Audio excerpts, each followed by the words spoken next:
નેહા બહુ સરસ ગાય છે તું. અમે લોકોએ ભજન એટલે રાખ્યા છે, ઓમ સહના ભવતુ સહનૌ ભુનક્તુ સહ વીર્યં કરવાવહે તેજસ્વિનાવધીતમસ્તુ મા વિદ્વિષાવહે. ઓમ શાંતિ શાંતિ શાંતિ. श्रुतिस्मृतिपुराणानाम् आलयं करुणालयं नमामि भगवत्पादं शङ्करं लोकशङ्करं. शङ्करं शङ्कराचार्यं केशवं पादरायणं सूत्रभाष्यकृतौ वन्दे भगवन्तो पुनः पुनः. ईश्वरो गुरुरात्मेति मूर्तिभेदविभागिने व्योमवत्व्याप्तदेहाय दक्षिणामूर्तये नमः. ओम.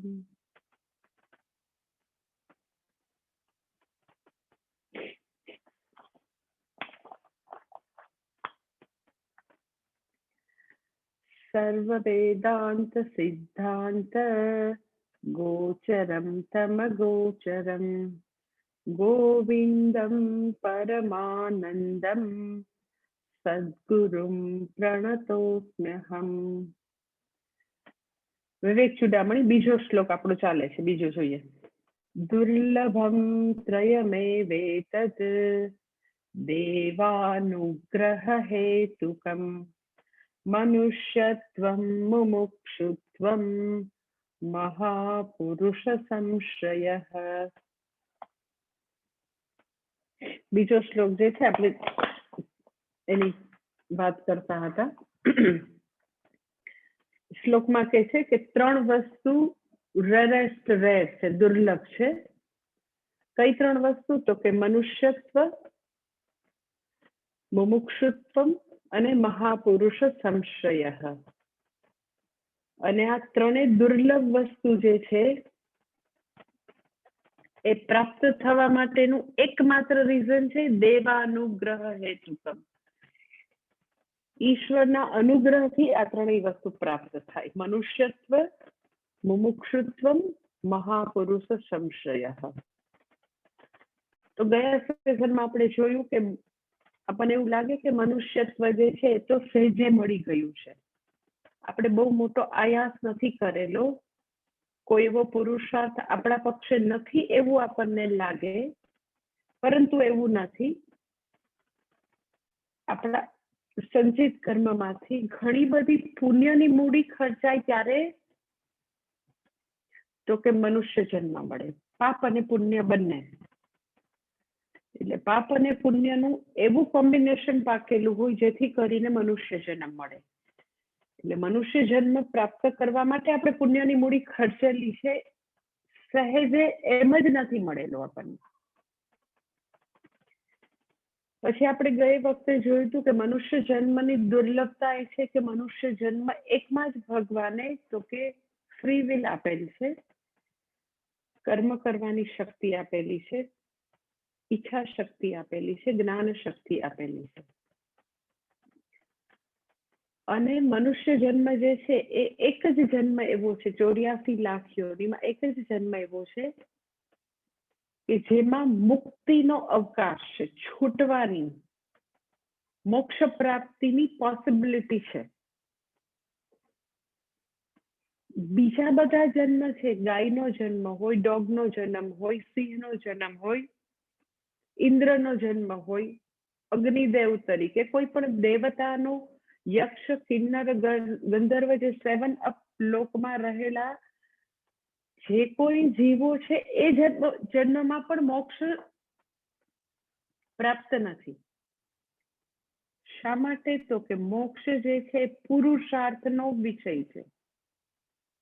મોક્ષ પ્રાપ્તિ એ પ્રારબ્ધની લકીરોમાં નથી, એ પુરુષાર્થનો વિષય છે, કર્મનો વિષય છે, વ્યક્તિની પોતાની પસંદગીનો વિષય છે. વ્યક્તિ પોતે ચૂઝ કરે. શું ચૂઝ કરે? તો કે મને મુક્ત થવું છે, મને દુઃખમાંથી છૂટવું છે. મનુષ્યનો પોતાનો પુરુષાર્થ છે. જ્યારે કે મનુષ્યેતર યોનિમાં કર્મની જ સ્વતંત્રતા નથી, એ બધી તો ભોગ ભૂમિ છે. આઈધર એ લોકો પુણ્ય પૂરું કરે છે ઓર પાપ પૂરું કરે છે. મિશ્ર યોની ખાલી ને ખાલી મનુષ્યની યોની જ મિશ્ર યોની છે. એટલે આપણને એવું થાય કે સ્વર્ગમાં દેવતાઓ છે, એ લોકો શું જ્ઞાનનો પુરુષાર્થ ન કરી શકે? તો એ લોકોને માટે તો કે મોક્ષના દરવાજા બંધ છે. એ લોકો માત્ર પુણ્યની મૂડી ખર્ચી શકે છે, પુણ્યને પૂરું કરી શકે છે. એટલે યમરાજા જે છે, તમે જો કઠોપનિષદમાં યમરાજા અને નચિકેતાનો જે સંવાદ છે, તો યમરાજા પોતે એવું કબૂલે છે અને નચિકેતાને કહે છે, એની પ્રશંસા કરતા કહે છે કે મને કદી શ્રેયસનો વિચાર નથી આવેલો, મને હંમેશા પ્રેયસનો વિચાર જ આવેલો છે. ધર્માર્થ કામનો જ વિચાર આવ્યો, મને છૂટવાનો વિચાર, શ્રેયસનો વિચાર મને નથી આવ્યો.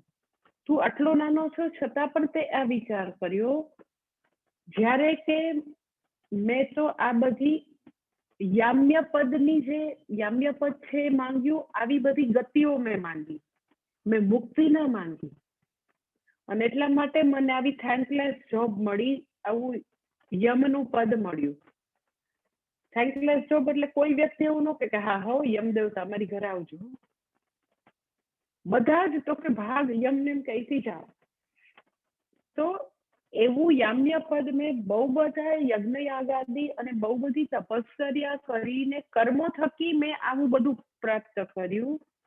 જ્યારે કે તું આટલો નાનકડો બાળક છો તો તને ખબર પડે છે કે કર્મથી જે કંઈ પ્રાપ્ત થાય એ બધું નશ્વર હોય, એ કદી મને શ્રેયસ ન અપાવી શકે એવો વિવેક તને આટલા નાની ઉંમરે છે, જ્યારે મને નહોતો. એટલે કોઈ પણ દેવતાઓ જે તે લોકના અધ્યક્ષ હોય છતાં પણ એ લોકોને તો કે મોક્ષ પુરુષાર્થનું દ્વાર એ લોકો માટે ખુલ્લું નથી. મનુષ્ય જન્મને દુર્લભ ખાલી આપણને વખાણ કરવા માટે, સ્તુતિ કરીને આપણને એમ કે ભણવા માટે પ્રેરિત કરવા માટે નથી. મનુષ્યત્વ દુર્લભ જે છે એ હકીકત કહે છે, અને હકીકત શાસ્ત્ર એ વારંવાર એટલે કહેવી પડે, જે મેં ગયે વખતે તમને વાત કરી એમ કે જે બી વસ્તુ આપણને પ્રાપ્ત થઈ જાય એટલે એની કિંમત જતી રહે. જે વસ્તુ નથી પ્રાપ્ત થઈ ત્યાં સુધી આપણને એની બહુ જ વેલ્યુ હોય, જેવી પ્રાપ્ત થઈ જાય એટલે એની વેલ્યુ જતી રહે. અને પછીથી તો કે over the period of time એ વસ્તુ આપણી પાસે છે એ આપણને કોઈ યાદ દેવડાવે તો ખબર પડે. એટલે શાસ્ત્ર જે છે એ આપણને આવી સભાનતા કેળવાવે, આપણને બતાવે કે જો તારી પાસે કેટલી મહાન મૂડી છે. એ સૌથી પહેલું તો કે મનુષ્યત્વ રૂપી મહાન મૂડી આપેલી છે, જે દેવતાઓને પણ દુર્લભ છે. દેવતાઓ જે છે એ લોકો પણ તો કે એ લોકોનું જે શરીર છે એ મોક્ષ માટે અધિકારી શરીર નથી. એટલે મનુષ્યના શરીરને એટલે અધિકારી શરીર કે મોક્ષ માટેનું અધિકારી શરીર કે. શા માટે મોક્ષ માટેનું અધિકારી શરીર કે? તો પૂજ્ય સ્વામી જેના માટે બહુ સરસ કહેતા હોય છે, મોક્ષ માટેનું અધિકારી શરીર હોવા માટે શું જોઈએ? તો કે સૌથી પહેલું તો કે બીજા બધા જેટલા મનુષ્યતર જે એનિમલ છે, ગાય હોય કે કૂતરું હોય કે બિલાડી હોય કે સિંહ હોય કે વાઘ હોય, એ લોકોને સેલ્ફ અવેરનેસ નથી, સ્વસભાનતા નથી. સ્વસભાનતા એટલે શું? તો કે હું કેવી, હું કેવો. એમ કે ગાયને એવી સભાનતા નથી, અરે રે મારા શિંગડા તો કેવા છે, અરે રે પેલી ગાય તો કેવી સરસ છે, કેટલો એનો કલર કેવો સરસ એકદમ રેડ છે, હું તો કાબરી છું. કાબરી એટલે રેડ ની અંદર થોડા વ્હાઈટ સ્પોટ હોય ને કાબરી કહેવાય. તો પણ હું તો એમ કે 100% ગીર ગાય નથી, આ બધા વ્હાઈટ સ્પોટ આવ્યા ને એટલે મારી વેલ્યુ થોડી ઘટી ગઈ.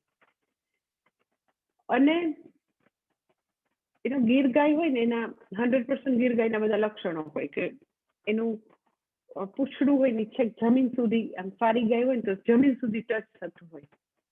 જેમ પહેલાના જમાનામાં છોકરીઓને હોય કે મારા વાળ તો આટલા લાંબા, તો એ બહુ સારું કહેવાય એમ પહેલાના જમાના. તો ગાયમાં બી એવું એમ કે મને ખ્યાલ નહોતો, અમારા વેટરનરી ડોક્ટર છે એની સાથે એકવાર ગાયની ખરીદી માટે જોવા ગયા તો એને મને લક્ષણો કીધા હતા કે આવા શિંગડા હોય, પછી માથું જે છે આવી ઊંધી તપેલી મૂકે એવું હોય, પૂંછડું છે આ જમીન અડકતું હોય, આવો કલર હોય, ફલાણું ઢીકણું. અને પેડિગ્રી અને 100% ગીર ગાય કહેવાય. તો સપોઝ જે આવી પેડિગ્રી છે 100% ગીર ગાય હોય, એ બીજી ગાયને એવું ન કે તું તો જવા દે તારામાં તો કાંઈ નથી, તું તો શેરીમાં રખડતી, હાઇબ્રિડ.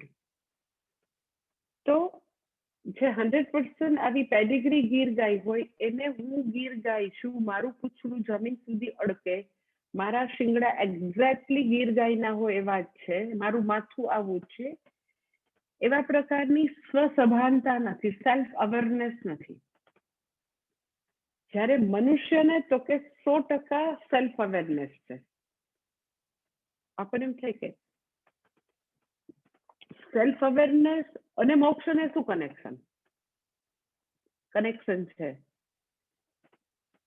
સેલ્ફ અવેરનેસ હોય એ સિક્કાની બીજી બાજુ સેલ્ફ જજમેન્ટ હોય.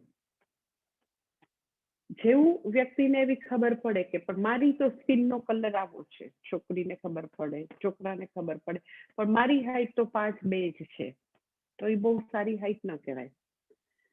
તો એને તરત સેલ્ફ જજમેન્ટ આવે કે હું તો નીચી છું, હું તો જાડી છું, હું તો બ્લેક છું, મારી સ્કિન તો બ્લેક છે, મારા વાળ તો આવા છે, મારી આઈબ્રોઝ તો આવી છે, મારું વજન તો કે હાઈટના પ્રમાણમાં બહુ વધારે છે. એટલે જેવું સ્વસભાનતા સેલ્ફ અવેરનેસ હંમેશા વ્યક્તિને સેલ્ફ જજમેન્ટ સુધી દોરી જશે. સેલ્ફ જજમેન્ટ પોતાના વિષયક, શરીર વિષયક બધા જજમેન્ટ કરશે.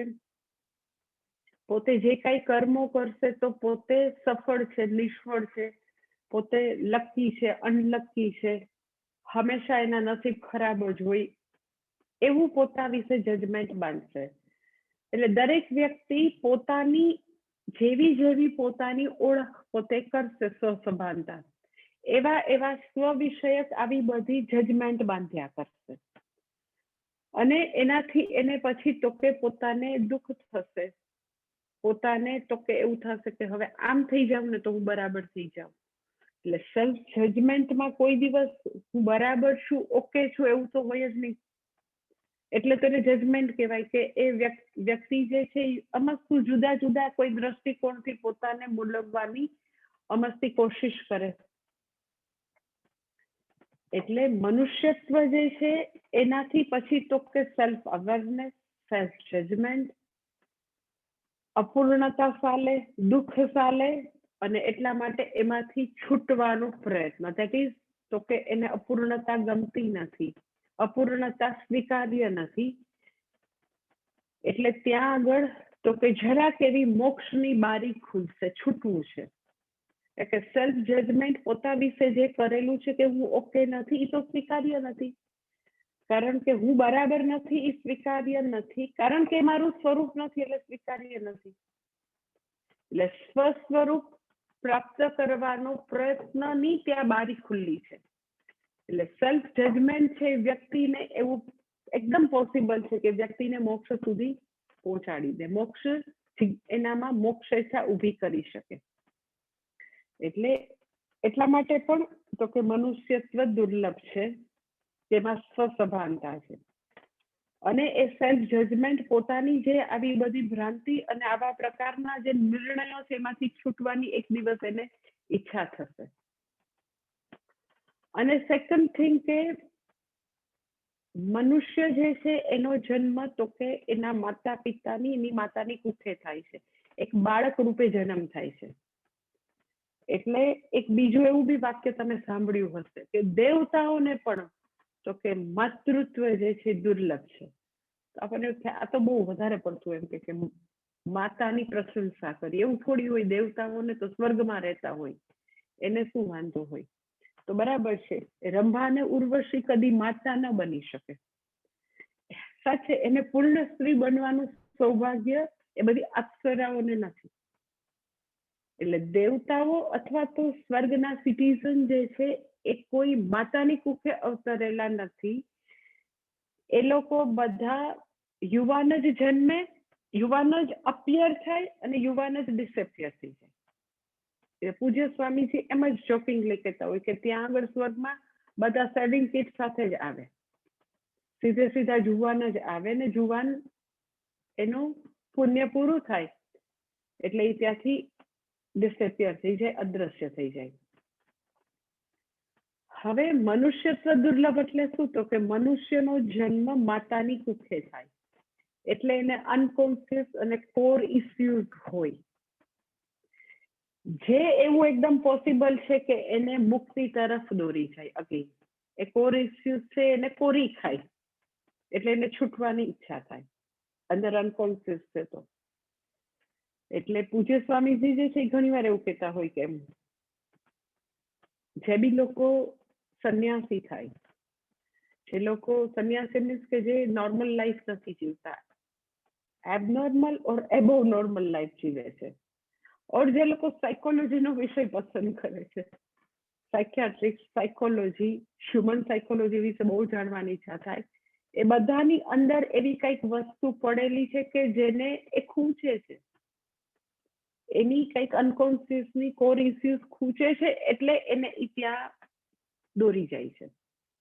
એટલે શા માટે અમુક વ્યક્તિ અમુક જ વિષયો પસંદ કરે તો એની પાછળના પણ આવા મતલબ વેલ્યુડ રીઝન હોય છે. એટલે એનીવે મનુષ્યત્વ દુર્લભ છે કારણ કે માતાની કુખે જન્મે.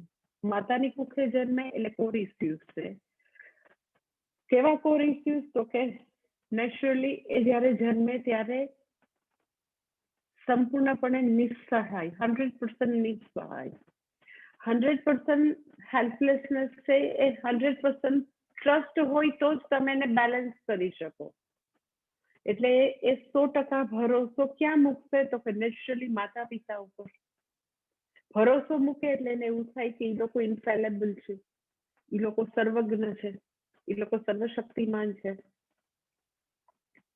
હવે એની જે સંપૂર્ણ નિસ્સહાયતાની અવસ્થાને એને આવી રીતે કોમ્પેન્સેટ કરવી પડે જન્મેલા બાળકને.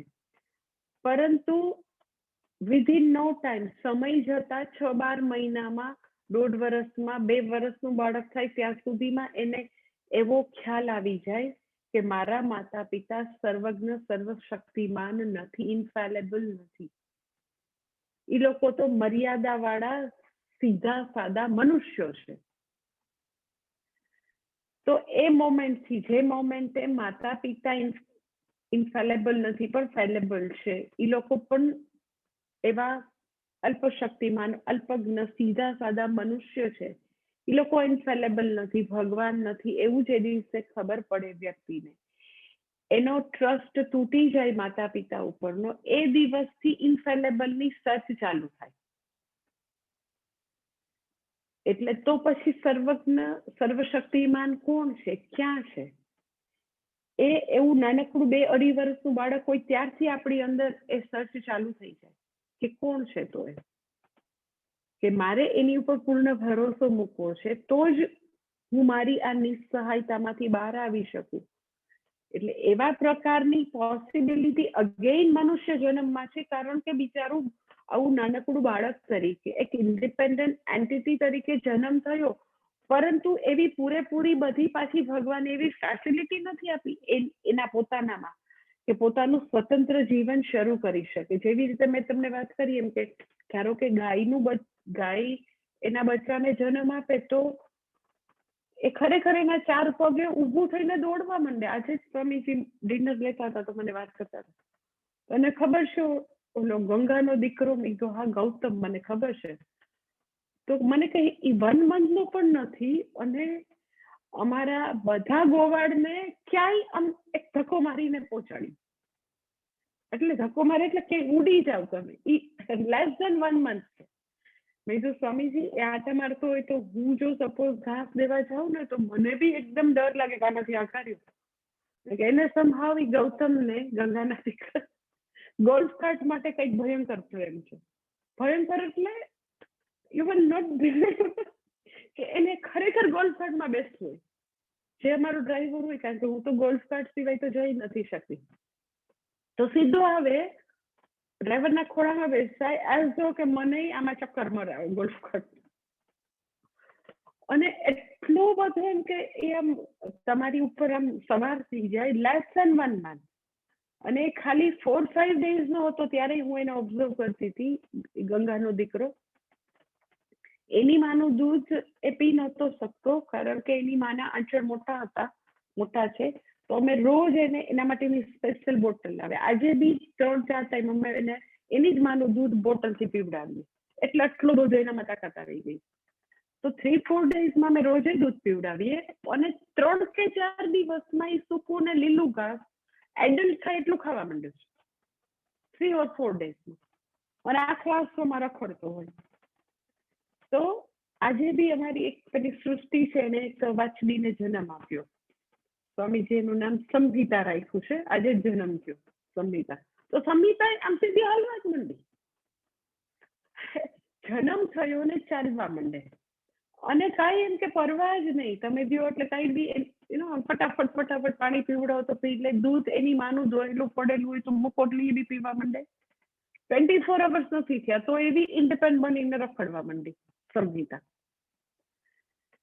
તો જે મનુષ્યતર એનિમલ છે એને તો ભગવાને ખરેખર એટલી બધી એ લોકોને સ્વતંત્રતા આપી છે, કેમ કે માની કુકેથી એનો જન્મ થયો તો ખરેખર એક ઇન્ડિપેન્ડન્ટ એન્ટિટી તરીકે પોતે જીવી શકે એવી બધી ફેસિલિટી ભગવાને આપી. શું પોતાની સ્વરક્ષા કરે એવું આપી દીધું. વિચાર કરો, લેસ ધેન 1 month નો વાછડો અમારો જે સુપરવાઇઝર સુનિલ છે એવો તાકાતવાળો છે, એને પણ ક્યાંય નો ક્યાંય મૂક્યા. એટલે તમે જો જાગૃત ન હો તો તમને ક્યાંય ઉલાડી નાખે. તો એને ખાવા પીવાની અને સ્વરક્ષા કરવાની એટલી બધી તાકાત આપી છે. જ્યારે જસ્ટ ઇમેજિન તમે કે એક દિવસનું બાળક છે, એને ભગવાને શું આપ્યું? કાંઈ નથી આપ્યું. એટલે આપણે ઇન્વેરિયેબલી મા બાપ એમ કે પણ હવે ના પગે ઉભા પગભર થાય ત્યાં સુધી તો માતાજી ધ્યાન રાખવું પડે ને. પગભર એટલે શું? તો કે 20-22 વર્ષ સુધી જોયા જ કરવું પડે. એટલે મનુષ્યત્વ જે છે એ મોક્ષ માટે એકદમ જ એ મોક્ષ માટે જ છે. મનુષ્યનું જીવન છે એ ભગવાને જાણે કે મોક્ષ માટે જ આપેલું હોય. એનું આ બીજું બહુ જ મોટું વેલિડ રીઝન છે કે વ્યક્તિ નાનપણથી બહુ બધા એરિયામાં જે હેલ્પલેસનેસ અનુભવે, એ હેલ્પલેસનેસને કોમ્પન્સેટ કરવા માટે માતા પિતા તરફ નજર કરે તો ખબર પડે કે ત્યાં બી આપણું તો કઈ આપણે જેવું માનીએ છીએ એવું નથી. એ લોકો બી બિચારા બહુ બધા એરિયામાં લાચાર છે. એ લોકો કોઈ સર્વજ્ઞ સર્વશક્તિમાન નથી. એટલે પછી પોતાનું કનેક્શન એ સર્વજ્ઞ સાથે કરવાનો પ્રયાસ નોઈંગલી અનનોઈંગલી 2 વર્ષના હોય ત્યારથી શરૂ થઈ જાય કે ક્યાં એ ઇન્ફેલેબલ છે. મને એવું લાગતું હતું કે મારા માતા પિતા છે, પણ એ નથી, તો ક્યાં છે એ? એટલે મનુષ્યત્વ જે છે એ કેટલું રેરેસ્ટ રેર છે. અને મનુષ્ય જન્મ જે છે એ ખરેખર મુક્તિ માટે જ, મોક્ષ માટે જ એટલે આપેલો છે. એવી જ બધી વ્યવસ્થા કરીને, એવું જ ઇનર ઇન્ફ્રાસ્ટ્રક્ચર ભગવાને આપ્યું છે, એવું જ વિકસિત મને બુદ્ધિ આપેલા છે કે જેથી કરીને વિવેક વૈરાગ્ય દ્વારા વ્યક્તિ મોક્ષની પ્રાપ્તિ કરી શકે. એટલે મનુષ્યત્વ તો કે આ રીતે દુર્લભ છે.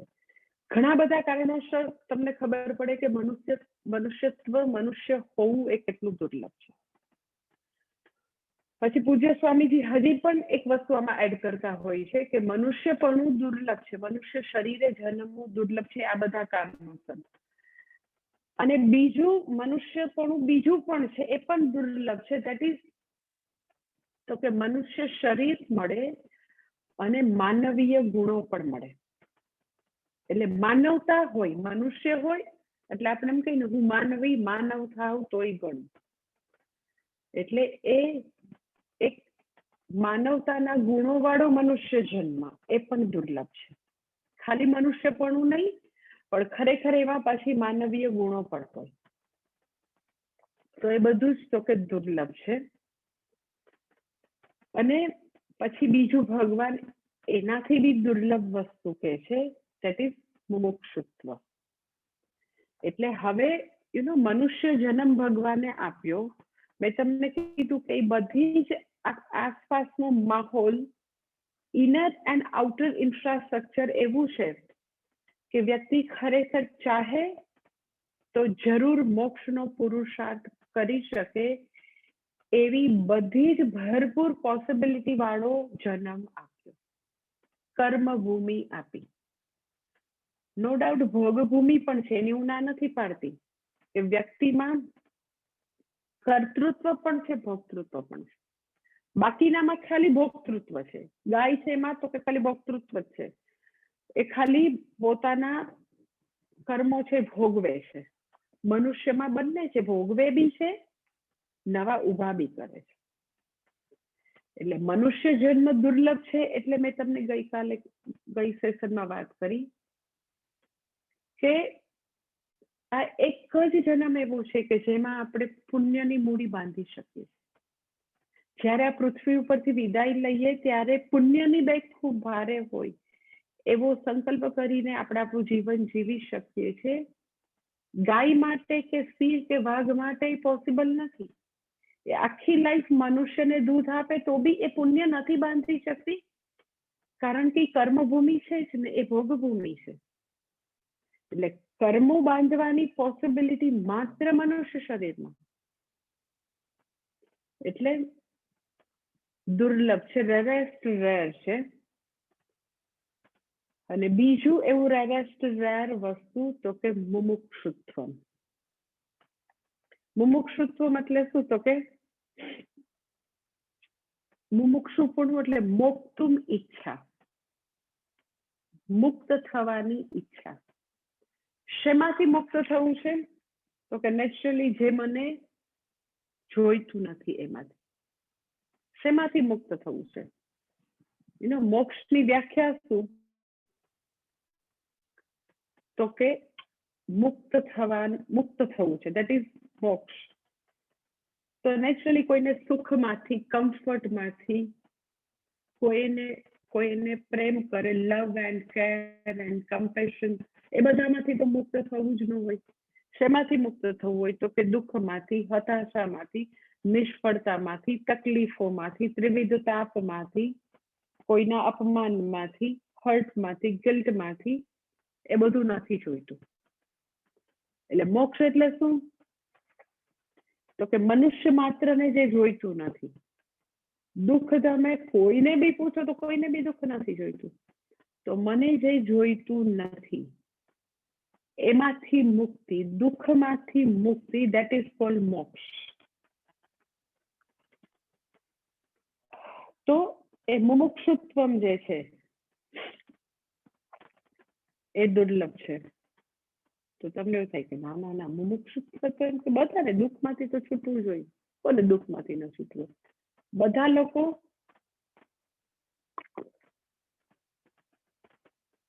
તો કે દુઃખમાંથી છૂટવાનો પ્રયત્ન તો કરતા જ હોય. હવે સવાલ એ છે કે છૂટવું છે, દુઃખમાંથી મુક્તિ જોઈએ છે, પરંતુ મુમુક્ષુત્વ એટલે એને દુઃખમાંથી છૂટવાનો રસ્તો પણ ખબર છે. એટલે જનરલી લોકો દુઃખમાંથી છૂટવા માટે અર્જુનની જેમ તો કે અર્થકામમાંથી, ધર્મમાંથી, દુઃખમાંથી છૂટવાનો પ્રયત્ન કરે. દુઃખમાંથી છૂટવું એ બધાનો નોઈંગલી અનનોઈંગલી બધાનો જ પ્રયાસ છે. કારણ કે સુખ મારું સ્વરૂપ છે, એટલે સ્વરૂપ તરફ ગતિ એ એકદમ સામાન્ય છે. તો તમે જો કે દુઃખમાંથી છૂટવા માટે મારે સ્વસ્વરૂપ જાણવું છે, મુક્તિ માટે મારે શાસ્ત્ર ભણવાના છે, એવી સમજણ, દેટ ઇઝ કોલ્ડ મોક્ષેચ્છા અને જિજ્ઞાસા. તમે જો કે મનુષ્યના જીવનનું જરાક આપણે વિશ્લેષણ કરીએ ને તો જુદા જુદા ઉંમરે જુદી જુદી ઈચ્છાઓ સહજ રીતે થાય. કે વ્યક્તિને નાનકડું બાળક હોય ને તો એમ કે એ લોકોને ટોયસ થી રમવાનું, એના રમકડાથી રમવાનું જે છે એ તમારે કેવું ન પડે કે તારે ઢીંગલી રમવાની છે, તારે ક્રિકેટનું બેટ અને બોલથી રમવાનું છે, તારે મોબાઈલમાં આવી રાઇમ્સ છે એ સાંભળવાની છે, એમાં તારે કાર્ટૂન નેટવર્ક છે ખોલીને જોવાનું છે. તો જે કાંઈ જે ઉંમર થાય કે બાળપણની ઈચ્છાઓ, પછી વ્યક્તિ જે છે ટીનેજ હોય તો એમ કે ફ્રેન્ડ સાથે રખડવાની ઈચ્છા, હોટલમાં જવાની ઈચ્છા, શોપિંગની ઈચ્છા, લગ્ન કરવાની ઈચ્છા, બાળકોની ઈચ્છા, કિટી પાર્ટીની ઈચ્છા, પછી તો કે ઘર લેવાની ઈચ્છા, એ બધી ઈચ્છાઓ માટે કોઈને કહેવું ન પડે. તમે જો કે જેમ જેમ ઉંમર થશે એટલે ઉંમરના પ્રમાણેની ઈચ્છાઓ વ્યક્તિમાંથી જાગૃત થયા કરશે. તો મોક્ષેચ્છાનું એવું છે કે વ્યક્તિને એક સમય આવશે એટલે બસ હવે 50 વર્ષ થયા એટલે એનામાં મોક્ષેચ્છા આવી ગઈ, એ જાગૃત થઈ ગઈ, એવું થવાનું છે? તો કે ના, એવું નથી થતું. એટલે મુમુક્ષુત્વમ દુર્લભ શા માટે છે? તો એક વાક્યમાં કહું તો અર્થકામની ઈચ્છાઓ જે છે એ સહજતાથી જન્મો જન્માંતરથી બધાની અંદર હંમેશા એવી એન્ડલેસ એન્ડ એનામાંથી નીકળ્યા જ કરશે, બહુ શાખા અનંતાસ, એ બધી ઈચ્છાઓ હશે. પરંતુ મોક્ષેચ્છા જે છે એ દુર્લભ છે. એનો કોઈ એવો ચોક્કસ ઉંમર કે એવો સમય કે એવા પ્રસંગો નથી કે એટલે મોક્ષેચ્છા થાય જ કે મને આ અપૂર્ણતા છે એમાંથી છૂટવું છે ને એના માટે હું ભગવાનને શરણે જાઉં, એને માટે હું ગુરુને શરણે જાઉં, એવી ઈચ્છા આવું થાય ને એટલે થઈ જાય. તો એવું નથી. હા, તમે એમ કહો કે એ 12-13 વર્ષનું થાય ને એટલે એને પછી ફ્રેન્ડ્સની બહુ જ રખડવાની ઈચ્છા થાય, પછી એ 25 વર્ષનું થાય ને એટલે લગભગ પરણવાની ઈચ્છા થાય જ, પછી લગ્ન કરે એટલે સાહજિક રીતે સંતાનની ઈચ્છા થાય જ. આમાં તમે આમ સર્ટન કહી જ શકો કે આમ આવી ઉંમર તો આવું થાય જ. તો 50 વર્ષ થાય, 55 વર્ષ થાય, 60 વર્ષ થાય એટલે મુક્તિની ઈચ્છા થાય જ એવું નથી. એટલે મુમુક્ષુત્વ દુર્લભ છે. એટલે ચતુર્વિધ પુરુષાર્થમાં ધર્મ, અર્થ, કામ અને મોક્ષમાં અર્થકામ જે છે એની ઈચ્છાઓ નેચરલ, સહજ, જન્મો જન્માંતરથી છે. જીવે ત્યાં સુધી અર્થકામની હશે જ ઈચ્છાઓ. અચ્છા, તો મોક્ષેચ્છા ક્યારે પ્રદીપ્ત થાય? તો મોક્ષેચ્છા પ્રદીપ્ત થવા માટે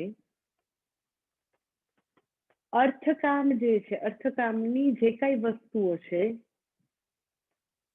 એનું યથાર્થ રીતે વિશ્લેષણ થાય તો એવું શક્ય છે કે મોક્ષેચ્છા પ્રદીપ્ત થાય. આ જન્મે કે જન્મો જન્માંતરમાં અર્થકામની બધી વસ્તુઓ જે છે એ શું છે? તો કે વ્યક્તિ જે છે પોતાના જીવનમાં પૈસા કમાવાનું, ભોગ ભોગવવાનું, વસ્તુઓ ભેગી કરવાની, લગ્ન છે, સંબંધો છે, ઘર છે, બધું જે કઈ છે એ વર્લ્ડલી સક્સેસ છે એ બધું અર્થકામના બેનર હેઠળ આવે. એ બધી વસ્તુઓ પોતાના ગૃહસ્થાશ્રમમાં અર્થકામની વસ્તુઓ પ્રાપ્ત કરે, ભોગવે, બધી ફૂલફિલ કરે, મેળવે, એ આખી યાત્રા દરમિયાન અગર વ્યક્તિ એ બધી વસ્તુઓની મર્યાદા અગર જોઈ શકે તો એવું પોસિબલ છે કે વ્યક્તિમાં મોક્ષેચ્છા પ્રદીપ્ત થાય. કારણ કે એ બધી વસ્તુઓ જે કાંઈ છે, અર્થકામની જે કાંઈ વસ્તુ છે, એ ચાહે સંબંધો હોય, ચાહે પૈસા હોય, ચાહે ઘર હોય, ચાહે પ્રોપર્ટી હોય, ચાહે સોનું હોય, કોઈ પણ પ્રાપ્તિની વસ્તુ હોય, એ વસ્તુ અને મને જે જોઈએ છે એ બંનેને સામે રાખે તો વ્યક્તિને ખબર પડે કે મને જે જોઈએ છે એ આમાંથી મળી રહ્યું નથી. ઇન અધર વર્ડ, એ બધી પ્રાપ્તિઓની મર્યાદા, એની લિમિટેશન, એ મને ક્યાં સુધી લઈ જાય છે, એવું જોઈ શકું, એવું ટ્રુ એનાલિસિસ, યથાર્થ દર્શન જેમ જેમ થાય, તો અર્થકામને ફેંકી નહીં દે, પણ અર્થકામ આટલું જ આપી શકે. એટલે પૂજ્ય સ્વામીજીની ભાષામાં કહું તો પૂજ્ય સ્વામીજી સરસ કહેતા હોય છે કે આખી જે એવી ગૃહસ્થાશ્રમની યાત્રા છે, એમાં જેટલી વાર વ્યક્તિને વિષાદ આવે, દુઃખ આવે, એટલી વાર તો કે જાણે કે એ મોક્ષ સ્વેચ્છાની નજીક પહોંચે છે, જો એ સાચી રીતે એનાલિસિસ કરી શકે તો. એટલે એના માટે પૂજ્ય સ્વામી જે એક્ઝામ્પલ આપતા હોય છે, જે મેં તમને આની પહેલા ઘણી વાર આપેલું છે, તોય તમને એક વાર યાદ દેવડાવી દઉં. બહુ સરસ એમનો એક્ઝામ્પલ છે કે જનરલી મોક્ષેચ્છા જે છે, મુક્ત થવાની ઈચ્છા, જનરલી બધાની અંદર તો કે બહુ બધી ઈચ્છાઓની માની એક ઈચ્છા એ રીતે પડેલી હોય. બહુ બધી ઈચ્છા એટલે શું? તો કે પછી તો શોપિંગ કરવું છે, પછી તો એ મારી દીકરી જે છે એનું આ કામ બી પતાવવાનું છે, પછી તો ત્યાં પાર્ટીમાં જવાનું છે, પછી તો એ મકાન સરખું કરવાનું છે, પછી આ બી રિનોવેશનનું કામ કરવાનું છે, પછી તો કાર બી લેવાની છે, પછી તો આ કામ બી કરવાનું છે, અને પછી ગીતાજી ભણવાનું છે. એટલે એવી 50 ઈચ્છા, માની એક ઈચ્છા ભગવદ્ ગીતા ભણવું છે, વેદાંત ભણવું છે, એવું હોય. એટલે મોક્ષ એ મોક્ષ ઈચ્છા નથી કે અનેક ઈચ્છામાંની 50 ઈચ્છામાંની એક ઈચ્છા તો કે ક્યાંક તળિયે એવું પડેલું હોય કે હા ટાઈમ હોય તો આપણે ભણી લેશું, પછી આપણે ખોલીને જરાક ઝૂમમાં ચાલુ કરી જોઈ લે શું બોલે છે, પછી રસ પડે તો આપણે કન્ટિન્યુ કરશું, નહીતર વિડીયો બંધ કરીને આપણે બેઠા બેઠા વટાણા છીલશું અથવા બેઠા બેઠા ખાવાનું ચાલુ કરી દઈશું, વોટેવર. એટલે એ મોક્ષ ઈચ્છા નથી કે અનેક ઈચ્છામાંની એક ઈચ્છા એ મોક્ષ ઈચ્છા કદી નથી. કે મેં તમને કીધું મોક્ષ ઈચ્છા એ તો જેલસ વાઇફ છે, એ કદી બીજાને સાથે સાચી ન શકે, એની હારે બીજું કોઈ હોય જ ન શકે. એ મોટી માછલી છે, બધી માછલીઓને ગળી જાય. એટલે પૂજ્ય સ્વામી જે એક્ઝામ્પલ આપે કે લંડનના હિથ્રો એરપોર્ટમાં દર મિનિટે, પેલા દર 3 મિનિટે એક પ્લેન ટેક ઓફ થતું હોય લંડનના આકાશમાં. હવે તો દર મિનિટે થતું હોય છે. તો બધા એમ કે સાઇન બોર્ડ એવડું મોટું હોય, એમાં એમ કે પેલા તો એમ કે એર ઇન્ડિયાની એન્ટ્રી જ ન હોય, એટલે બધા વેઇટિંગ લોન્જમાં બેઠા હોય ને, એટલે એવડું મોટું સાઇન બોર્ડ હોય, એમાં દેખાય કે એર ફ્રાન્સ હોય ને, એર અમેરિકન હોય ને, ગલ્ફની હોય ને, કેટલું લિસ્ટ હોય, 100 ફ્લાઇટનું લિસ્ટ હોય જુદી જુદી. એ બોર્ડમાં ક્યાંય તમને એર ઇન્ડિયા તો દેખાય જ નહીં. અને પછી તો કે એવા કઈક સંજોગો આવ્યા કે વ્યક્તિ છે એની તો કે નોકરી છૂટી ગઈ ને બીજી નવી નોકરી લીધી, તો બોસ છે માથા નો મળ્યો, તો હવે બોર્ડ એટલે ઉપર બીજી 99 હોય, 100મો નંબર હોય એર ઇન્ડિયા. એટલે હવે તો કે એટલો બધો ઓફિસમાં બોસ હેરાન કરે, એટલે ધીરે રહીને મોક્ષ ઈચ્છાની અત્યારે એન્ટ્રી થઈ, પણ કયા નંબર હોય તો કે 100મા નંબર. એટલે બીજી 99 ઈચ્છાની સાથે 100મી આ પણ છે કે અનુકૂળતા હોય તો આપણે ઝૂમમાં જરા ચાલુ કરીને જોઈ લેશું. એવી આખી પાતળી વખત ક્યુરિયોસિટી, કુતૂહલ વૃત્તિ જેવું આવ્યું.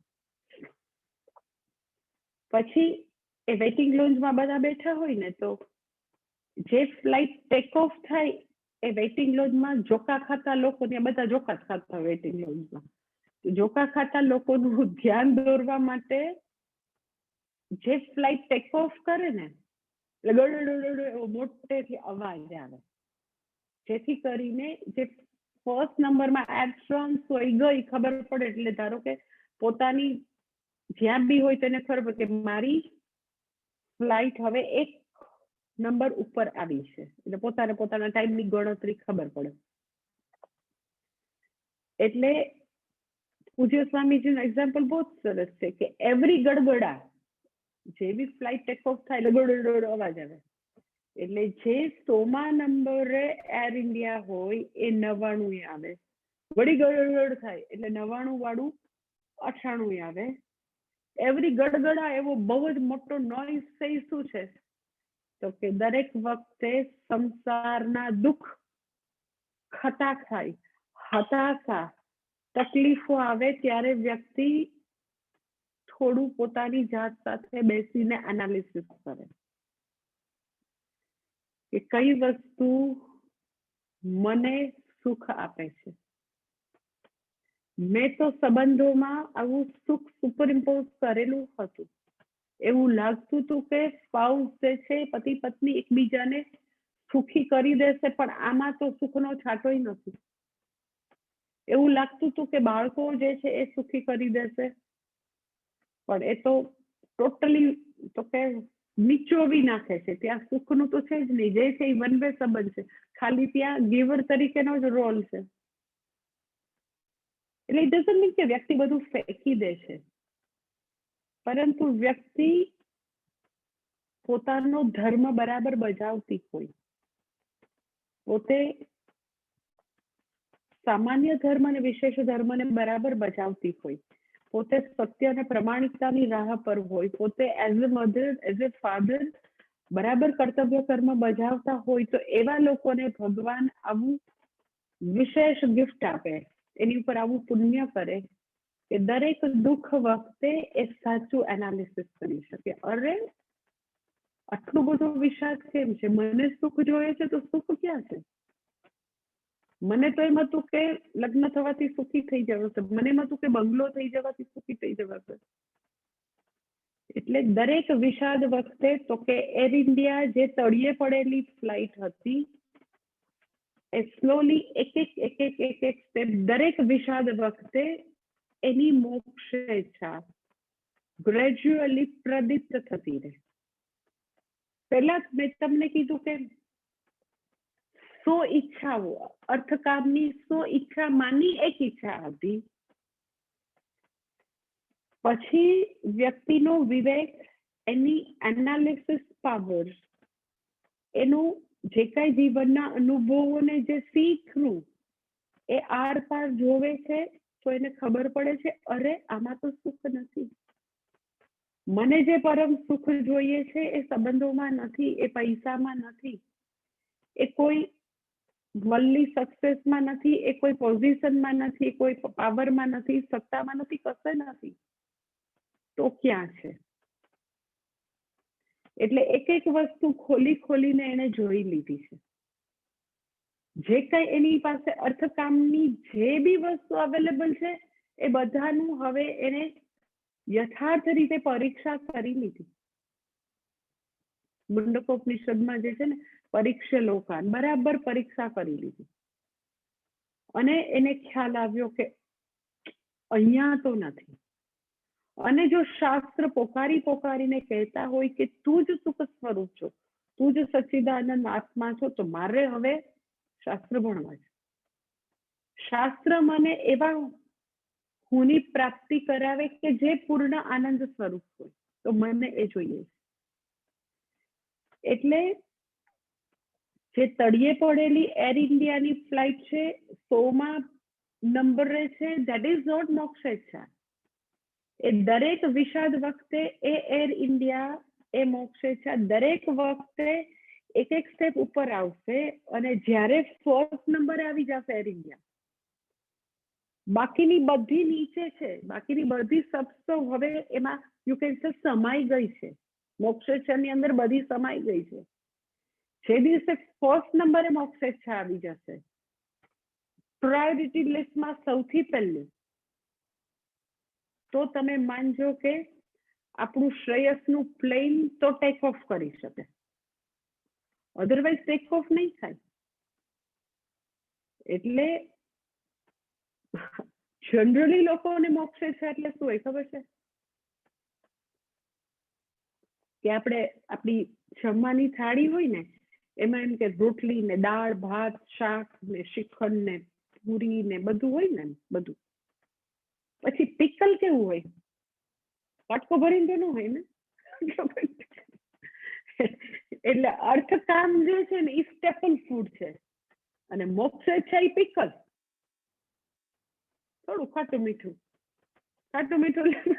થોડું કદાચ માતાજી આપણને આમ કઈ સ્ટ્રિક્ટલી કઈ થોડું ખાટું એવું આવે ભણાવે થોડું મીઠું બસ થોડુંક એવું ઝૂમમાં થોડું ભણી લીધું એટલે આમ ચટણી જેવું થોડું એવું જ હોય બાકી કઈ ન હોય બાકી તો આપણું ઘર એમાં આપણે રોજે રોજ બે વ્યક્તિમાં આપણી 18 કલાક પૂરી કરી નાખીએ આવો મનુષ્ય જન્મ દુર્લભ મનુષ્ય જન્મ just imagine 18 hours ખાલી ઘરમાં પૂરા કરી દઈએ પૈસા કમાવા અને તો કે દાળ ભાત શાક રોટલી કરીને ખાવામાં અને કપડાં ધોવામાં 18 કલાક તો સ્ટેપલ ફૂડ ઇઝ અર્થકામ મોક્ષ બાજુમાં ચટણી છે તો કહી શકાય કામ પવિત્ર થાય કહી શકાય કે અમે ઈ બી કરીએ છીએ કિટી પાર્ટીમાં કહેવાય કે મને ગીતાજી ખબર છે બીજા બે માણસો દેરાણી જેઠાણીને કહેવાય કે અમ્મા અમારી ઘરે માતાજી આવે હું બહુ ભક્તિ વાળી હું રોજ રુદ્રી કરી લઉં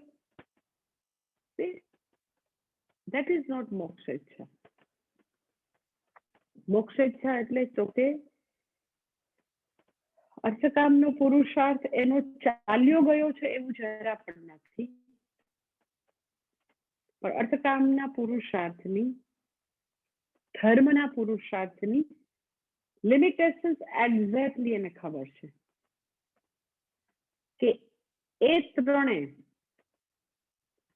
મને કદી પૂર્ણ સુખ નહીં આપે એ મારા સંસારની અંદર જે રોલ પ્લે કરવાના છે એના માટે ધર્માર્થ કામ છે એ જેટલા રોલ પ્લે કરવાના છે એટલું એ કરવાનું છે એ ત્રણેયની અંદરથી કદી પૂર્ણતા નિરતિશય સુખ કદી પણ નથી એબ્સોલ્યુટલી ઝીરો છે ધર્માર્થ કામમાં કોઈ પણ પ્રકારનું કોઈ સુખ નથી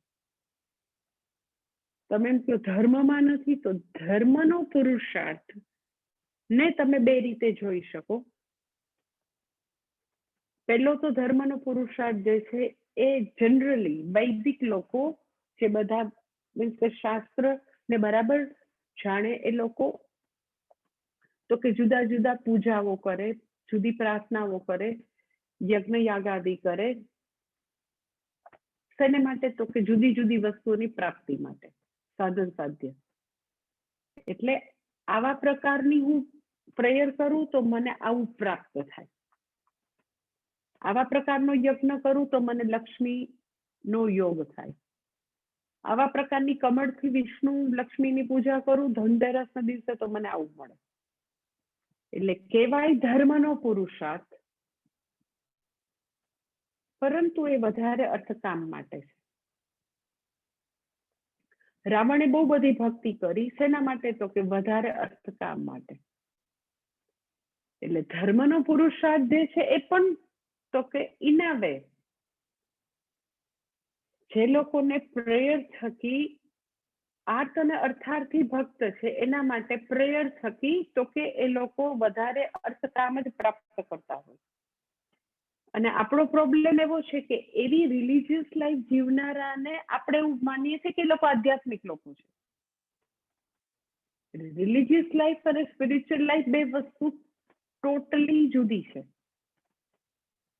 એટલે મુમુક્ષુત્વ મીન્સ તો કે એની અધ્યાત્મની યાત્રા શરૂ થઈ છે એનો અર્થ એમ કે વ્યક્તિ ધર્માર્થ કામ જે છે એ એક સાઈડ છે ધર્માર્થ કામ દેટ ઇઝ પ્રેયર ધર્માર્થ કામ જે છે એના થકી મને પરમ સુખ નથી મળ્યું એવું જેને સ્પષ્ટ છે એટલે ધર્મનો પુરુષાર્થનું એક પાસું તો કે પ્રેયર દ્વારા ભક્તિ દ્વારા જપ તપ દ્વારા યાત્રા દ્વારા યજ્ઞ દ્વારા વધારે અર્થકામની પ્રાપ્તિ એટલે જે લોકો એમ કે મારું આ કામ પૂરું થઈ જાય તો હું શ્રીનાથજી જઈ આવું તો એ અધ્યાત્મનો પુરુષાર્થ નથી એ અર્થકામનો પુરુષાર્થ છે થ્રુ તો કે ભગવાન દ્વારા વધારે અર્થકામ પ્રાપ્ત કરવા. there is nothing wrong in it. પણ એ ખબર હોય કે એ વધારે કંઈક દુનિયાની વસ્તુ પ્રાપ્ત કરવા માટે ભગવાન પાસે જાય છે. એને અને મુમુક્ષુત્વમને કોઈ કનેક્શન નથી. જ્ઞાનના પુરુષાર્થને એની યાર કોઈ કનેક્શન નથી.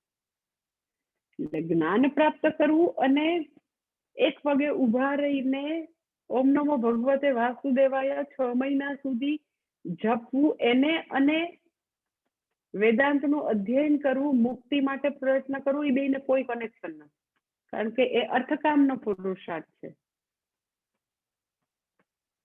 જે વખતે વ્યક્તિને ખબર પડે કે મને ખાલી પૃથ્વીનું નહીં, ત્રણેય લોકનું નિષ્કંટક સમૃદ્ધ રાજ્ય પણ ભગવાન તમે આપી દો, તો બી મારી અંદરનો વિષાદ જે છે એ કોઈ પણ રીતે જશે નહીં. એ મને માત્ર તમારા ઉપદેશથી, તમે મને જ્ઞાન આપશો એનાથી જ જશે. એવા પ્રકારની સમજ, ધેટ ઇઝ કોલ્ડ જિજ્ઞાસુત્વ, મુમુક્ષુત્વમ જિજ્ઞાસુત્વ. જ્યાં સુધી ભગવાન પાસે અર્જુન માંગણી કર્યા કરે, ભગવાન આપો, ભગવાન આપો, ભગવાન આપો, ધેટ ઇઝ ધર્માર્થકામી. એટલે મુમુક્ષુત્વમ ત્યારે આવશે જ્યારે વ્યક્તિ ધર્માર્થ કામની લિમિટેશન્સને સમજશે. મર્યાદાઓ સમજવીનો અર્થ ખરાબ છે, ફેંકી દેવું, નથી જોઈતું, એવું નથી થતું. હું એમ કહું, મારી આંખની મર્યાદા છે, મારા કાનની મર્યાદા છે કે આપણે તો કે જે ડોગ્સ અવાજ સાંભળી શકે એવા ન સાંભળી શકીએ. મારું નાક જે છે એ અમુક સ્મેલ ન લઈ શકે જે બીજા નાના નાના ક્રીચર લઈ શકતું, તો એ મારી નાકની મર્યાદા છે. તો એનો અર્થ એવો કે આ નાક તો નકામું છે, આંખ તો નકામી છે, એવું થોડું છે. આપણને એટલી ખબર પડે કે આપણે આટલું જ કરી શકીએ. એમ મનુષ્ય તરીકે ધર્માર્થ કામ જે છે એ મારો વ્યવહાર ચલાવી શકે, મને ખાવા પીવાનું આપી શકે, મને મારું જીવન ટકાવી શકે, પરંતુ મને પૂર્ણતા કે સુખ આપવાની તાકાત ધર્માર્થ કામમાં નથી. હા, ધર્મનું બીજું પાસું પણ છે. પહેલું પાસું આ છે કે ધર્મ દ્વારા વધારે અર્થકામની પ્રાપ્તિ. બીજું ધર્મનું પાસું છે કે ધર્મનો પુરુષાર્થ તો કે પોતાની આંતરિક પરિપક્વતા પ્રાપ્ત કરવા માટે, in other word you can say અંતઃકરણ શુદ્ધિ માટે, રાગ દ્વેષ નિવૃત્તિ માટે પણ ધર્મનો પુરુષાર્થ છે કે પોતાના કર્તવ્ય કર્મ કર્મયોગ બુદ્ધિથી કરવા. ધેટ ઇઝ ઓલ્સો એ પણ તો કે એનાથી વ્યક્તિ અંતઃકરણ શુદ્ધિ પ્રાપ્ત કરે. કર્તવ્ય કર્મો બજાવવું, ધેટ ઇઝ ધર્મનો પુરુષાર્થ. વેલ્યુઝ, યુનિવર્સલ વેલ્યુઝ એના માર્ગે ચાલવું, ધેટ ઇઝ ધર્મનો પુરુષાર્થ. અને તદ્વારા આપણે મોક્ષ માટેની પાત્રતા પ્રાપ્ત કરીએ, ઇનર મેચ્યોરિટી પ્રાપ્ત કરીએ, તો એ પણ ધર્મનો પુરુષાર્થ છે. એ મોક્ષ માટે સાધન છે. એટલે મોટે ભાગે મુમુક્ષુત્વ દુર્લભ એટલા માટે છે કે સમાજમાં મોટે ભાગે લોકોને રિલિજિયસ લાઈફ અને સ્પિરિચ્યુઅલ લાઈફનો ફરક જ નથી ખબર. એટલે જે લોકો હવેલી ને મંદિર છે એ તો બહુ ભગવાનમાં ડૂબેલા છે, એ તો બસ બહુ જ બરાબર છે, એ લોકો ભગવાનમાં ડૂબેલા છે, પણ ત્યાં જઈને ભગવાનને કેવડું મોટું એનું એજન્ડાનું બધું લિસ્ટ ત્યાં આપીને આવે છે કે મારી દીકરીનું ખારું કરી દઉં, મારી દીકરાનું કરી દઉં. ઓલી જગ્યાએ એને સરકારમાં ટેન્ડર ભરેલું છે, ટેન્ડર પાસ થઈ એની ફેક્ટરીમાં થઈ જાય. એટલે લોકોને મન હંમેશા એવું છે કે મંદિરે હવેલીએ જાય એટલે એ લોકો બધા આધ્યાત્મિક થઈ ગયા છે. આધ્યાત્મિક યાત્રા ધર્માર્થ કામની મર્યાદાનું ભાન થયા વિના આધ્યાત્મિક યાત્રા ચાલુ જ ન થાય. આધ્યાત્મિક સ્પિરિચ્યુઅલ લાઈફ એ ધર્માર્થ કામની સીમારેખા પૂરી થાય પછી શરૂ થાય. એની સીમારેખા પૂરી થવી એટલે શું? તો કે એની લિમિટેશન્સ આપણને સ્પષ્ટ દેખાય. જે દિવસે વ્યક્તિને મર્યાદાઓ સ્પષ્ટ દેખાય ધર્માર્થ કામની, એટલે ફેંકી ન દે, પરંતુ આખે આખું જીવન એમાં બરબાદ ન કરે. એને ખબર છે કે આટલા જ કલાકો આપી શકે. આ તો કે જીવન છે એ મોક્ષ માટે છે. એટલે મોક્ષેચ્છા છે એ સૌથી ઉપર છે. 100 ઈચ્છામાંની એક ઈચ્છા મોક્ષેચ્છા નથી. તો એ 99 ઈચ્છા જે છે એને ફેંકી નથી દીધી, પણ એ 99 ના ભોગે એ આ એકનો ભોગ ન આપે કે આ કરી લ્યો ને મોક્ષ ઈચ્છા તો ભલે પડી. સમજાય છે? જ્યારે જે વસ્તુની પ્રાયોરિટી હોય ને તો એ વસ્તુ એ વ્યક્તિ કરે જ, બાકીની ફેંકી ન દે, પણ બાકીનાને જેટલું મહત્વ જ્યારે આપવાનું હોય ત્યારે આપે. એટલે આવા પ્રકારે પુરુષાર્થ નિશ્ચય થાય, આવો અર્જુન જેવો ક્લિયર કટ પુરુષાર્થ નિશ્ચય થાય, પછીથી વ્યક્તિમાં તો કે મોક્ષેચ્છા ધીરે ધીરે પ્રદીપ્ત થાય અને જીવનના દરેક અનુભવો, ઠોકરો, વિષાદ એના મુમુક્ષુત્વને પોસિબલ છે કે વધારે ને વધારે પ્રજ્વલિત કરે. મોક્ષેચ્છાને તો કે જેમ જેમ શ્રવણ કરે એમ બી પ્રજ્વલિત થતી જાય.